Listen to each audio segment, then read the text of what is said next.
Chapter 5 of Tractate Zevachim continues covering the various laws of temple offerings. The first Mishnah says, regarding the proper locations of temple offerings, by Kachi Kachim variant offerings, most holy ones, those were slaughtered in the north part of the courtyard, which will be defined. The bull and he-goat of the Yom Kippur service were offered in the north, their blood reception was done in a vessel in the north, and their blood sprinkling was done between the poles of the ark, towards the curtain, and on the golden altar. There is no atonement if any of these were missing. The Kohen Gadol would pour the remainder of the blood at the base of the outer altar. If he didn't do this, there would still be atonement. Burned bull or he-goat offerings were slaughtered in the north, their blood reception was with a vessel in the north, and their blood sprinkling was done towards the curtain and on the golden altar. There's no atonement if any of these are missing. The remainder of the blood was poured on the western base of the outside altar. If this wasn't done, there's still atonement. The Yom Kippur bull and he-goat and the burned bull and he-goats were burned in the place of ashes, which was a location outside of Jerusalem. The Gemara says, by the Kachay Kachim offering, it didn't mention that its blood reception was done with a vessel in the north part of the courtyard, like it does by the other cases,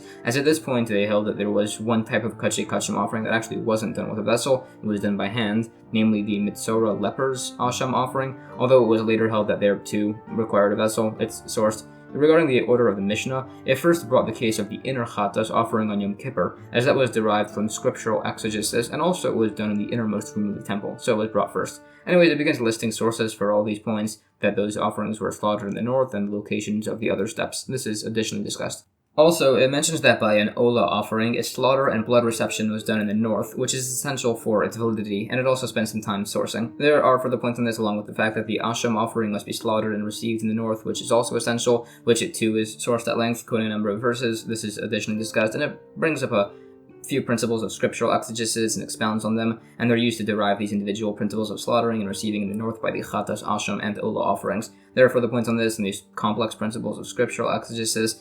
There are additional points. It also sources the fact that excess blood remnants would be poured out by the base of the outside altar specifically. This is qualified. It explains the necessity for the brought verses on this, and it debates if this process is essential for certain offerings. It said it's essential for the Chatas offerings, although it debates particularities and as to who holds these opinions. New Mishnah. The communal and personal Chatas offerings and the he-goats of Rosh Chodesh and holidays were slaughtered in the north. Their blood reception was done in a vessel in the north, and their blood was applied 4 times to the 4 horns of the outer altar. The Kohen would go up the ramp, turn on the ledge, go to the southeast corner, then to the northeast corner, then to the northwest corner, then to the southwest corner, applying blood by each. The remaining blood would be poured out by the southern base of the altar. These offerings were eaten within the courtyard's curtains by male Kohanim. They would be prepared in any manner, and the timing to eat them was for a day and the following night until midnight. The Gemara explains the actual application of the blood. Some say it could be done within a cubit of the corner, others say it would specifically need to be applied along the edge of the corner below the horn. This is in accordance with the opinion that the blood could be applied even below the horn, as they debate where this exactly extends until.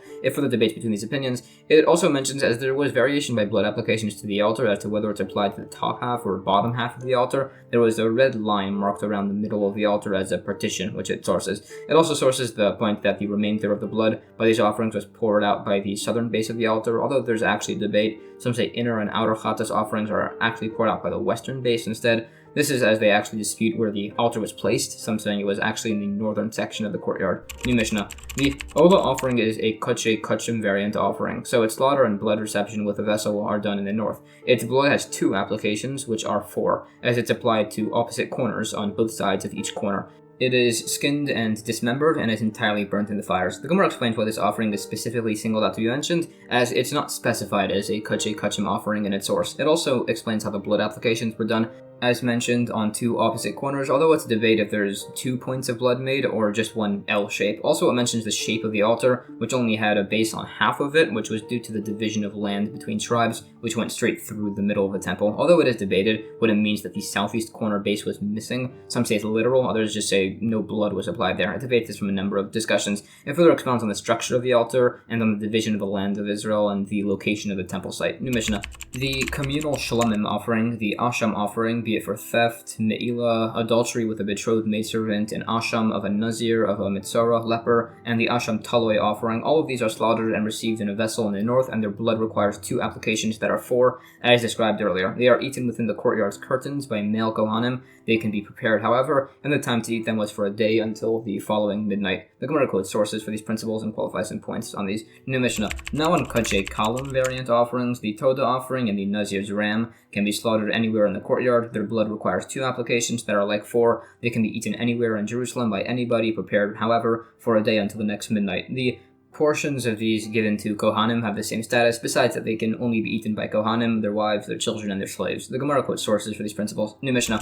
Shlamim offerings are kachei kalim. Their slaughter can be done anywhere in the temple courtyard. Their blood requires 2 applications that are 4. They can be eaten anywhere in Jerusalem by anybody, prepared, however, for 2 days and a night. The portions of these given to Kohanim have the same status, besides that they can only be eaten by Kohanim, their wives, their children, and their slaves. The Gemara again quotes sources for these principles. It debates as to which verses exactly source these points. It also mentions an argument as to whether it's sufficient for the sanctuary curtain to be closed via just a curtain in front.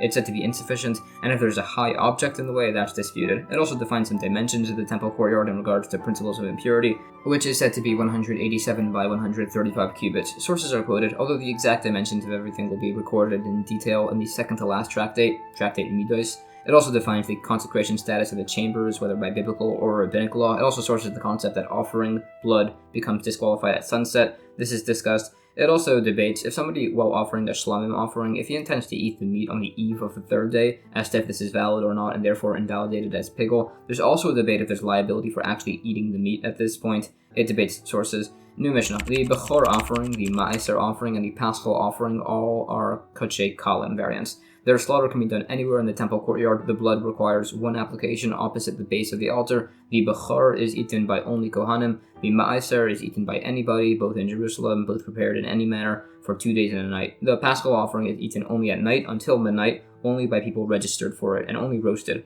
The Gemara debates the author of this Mishnah based on individual opinions. It also sources all these principles. It debates some principles of scriptural exegesis by these laws and further discusses who authored these points. And that's the end of chapter 5.